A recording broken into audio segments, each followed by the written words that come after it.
లక్ష పాడి రైతు కుటుంబాల సంస్థ కరీంనగర్ డైరీ. కరీంనగర్ డైరీ పాలు మరియు పాల పదార్థాలు ఆర్డర్ చేసిన వెంటనే మీ ఇంటి వద్దకే కరీంనగర్ డైరీ యాప్ ని డౌన్లోడ్ చేసుకోండి.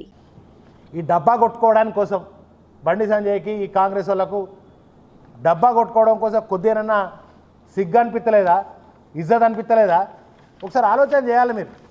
మీరు ఎందుకు ప్రజాప్రతినిధులకు గెలిచారు, ఒక బాధ్యత కలిగినటువంటి వాటిని ఇచ్చారు కదా, మరి మీరు ఏం చేయాలి, ఆ ఎన్హెచ్ని ఎప్పుడు పూర్తి చేయాలనే ఆలోచన అంటే పేపర్లలోనే పెద్ద పెద్ద ఫోజులు సమీక్ష చేసి ఇక చేస్తున్నాం, వచ్చే రేపే ఇవ్వాలనే స్టార్ట్ అని 7 ఏళ్ళ ఏది ఒక తట్టెడు మట్టి తీసినావా? ఎక్కడైనా జగిత్యాల నుంచి కరీంనగర్ వరకు ఎక్కడైనా ఒక తట్టెడు మట్టి తీసినావా? ఆ వరంగల్కు నడుస్తున్నది అది బీఆర్ఎస్ పుణ్యం, కేసీఆర్ గారి పుణ్యం, ఆ వినోదన్న కృషి ఫలితంగా జరుగుతుంది. ఇప్పుడు జరుగుతున్నాయి రోడ్డు పనులన్నీ కూడా. మరి ఇంకెక్కడైనా కొద్దిగా అక్కడక్కడ అరకొరగా ఉన్నటువంటి భూసేకరణ ఉంటే ఎందుకు ఒత్తిడి తీసుకురావట్లేదు?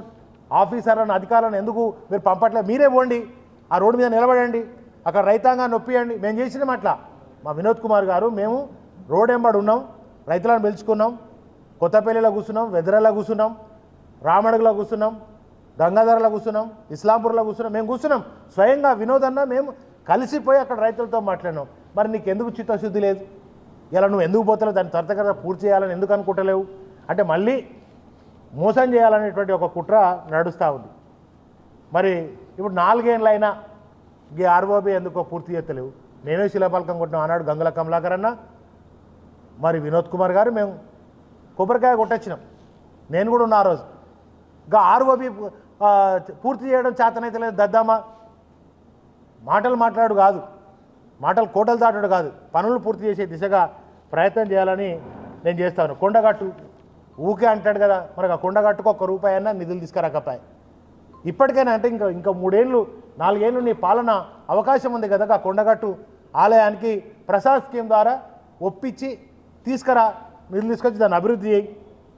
అంతేకాకుండా ఇక బీఆర్ఎస్ అధికారం ఉన్నప్పుడు ఈయన ఎంపీగా ఉండే కదా, ఒంటి కాలు మీద లేచి బీఆర్ఎస్ ఏం చేసింది, కేసీఆర్ ఏం చేసిండు, ఈయన ఏం చేసిండు, హరీష్ రావు ఇట్లా, కేటీఆర్ ఇట్లా, వినోద్ కుమార్ ఇట్లా అని ఒంటి కాలు మీద లేచి ఎగిరెగిరి గంతులు వేసాడు.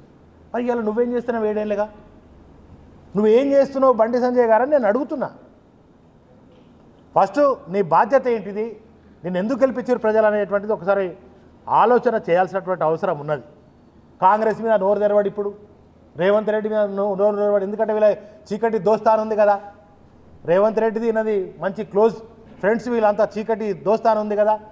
మరి కాంగ్రెస్ మీద ఒక్కనాడన్నా మాట్లాడతలేడు. కాంగ్రెస్ మీద ఈ ధాన్యం కొనుగోలు ఇప్పటికీ జరుగుతలేదు, ఇంకా దాని మీదనన్నా మాట్లాడే పరిస్థితి లేదు. ఎందుకంటే మాట్లాడితే అలా దోస్తుని తిడితే ఈయనకు బాధ అనిపిస్తుంది కదా, మేము తిడితేనే ఈయన కోపానికి వస్తాడు. సో ఇప్పటికైనా కాంగ్రెస్ చేస్తున్నటువంటి ఆ ప్రభుత్వం చేస్తున్నటువంటి వాటి మీద మాట్లాడేటువంటి పరిస్థితికి రావాలి. నువ్వు ఒక భారతీయ జనతా పార్టీ ఎంపీ కాదు, ఈ ప్రజానికానికి ఎంపీ నువ్వు.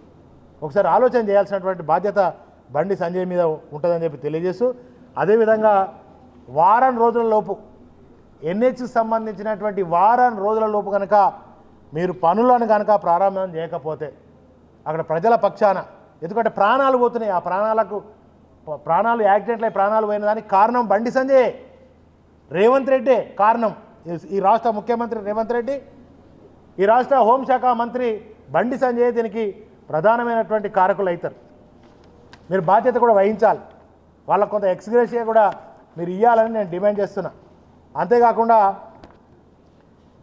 మరి కరీంనగర్ స్మార్ట్ సిటీ నేను తెచ్చిన అంటాడు, నీకేం సంబంధం ఉన్నదే?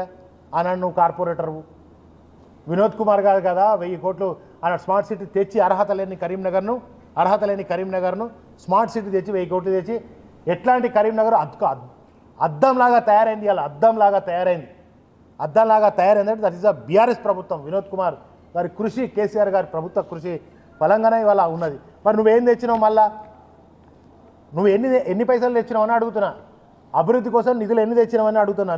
మీరు శ్వేతపత్రాన్ని విడుదల చేయాలని ఇప్పుడే చెప్తా. కాంగ్రెస్ బీజేపీ ప్రభుత్వాలు ఏం చేసినాయో కరీంనగర్కు మీరు చెప్పాలి. బాధ్యతతో పనిచేసేటువంటి మరి మీరు అందరూ కూడా ఒకసారి చెప్పాల్సినటువంటి అవసరం ఉంది. ఇప్పుడు ఆ రోడ్డు మీద ఎట్లయితే వందలాది మంది ప్రాణాలు బలిగొన్నారు, మీరు నిత్యం ప్రాణాలు పోయినాయి కనుక దానికి బాధ్యత కూడా వహించాలి. ఇంకొకటి, ఈ మధ్యన నేను రోజు చూస్తూ ఉన్న పేపర్లలో ఏమంటున్నాడు, 20,000 కోట్లతో కరీంనగర్ అభివృద్ధి చేసిన, 20,000 కోట్లతోటి కరీంనగర్ని అభివృద్ధి చేసినా అని అన్నాడు. సరే, మేము బీఆర్ఎస్ ప్రభుత్వం ఉన్నప్పుడు మీ కేంద్రాన్ని ఒప్పించి కొట్లాడి స్మార్ట్ సిటీ తెచ్చి 1000 చేసినాం.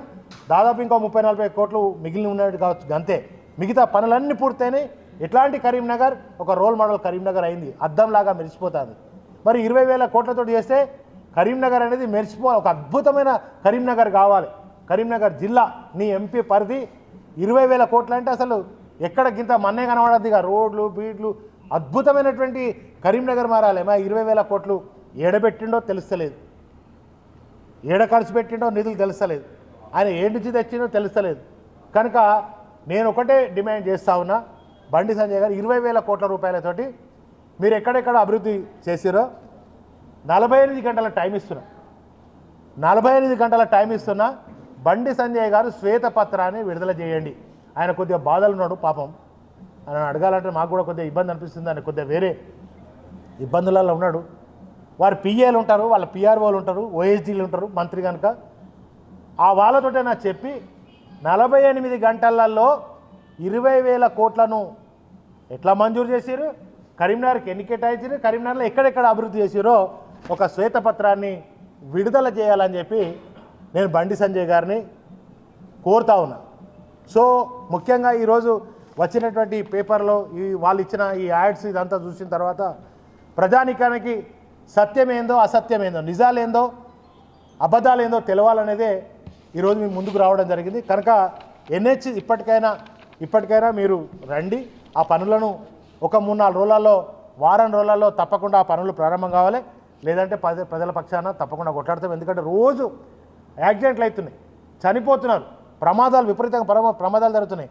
అప్పుడప్పుడు మా తుర్కాజ్ నగర్లో ఉన్న రైల్వే గేట్ దగ్గర ప్రజలు, యువకులు ఇట్లా పెడుతున్నారు, ఆడ లైవ్ పెట్టి ఇగో 2-3 కిలోమీటర్లు పెట్టు ఆగినాయి వెహికల్స్, మేము ఎట్లా పోవడు, ఇంట్లో అంబులెన్స్ ఇట్లా ఉంది, అలా రోగాలతో ఉన్న వాళ్ళు ఉన్నారు, ఇబ్బంది పడుతున్నారు అని పెడుతున్నారు.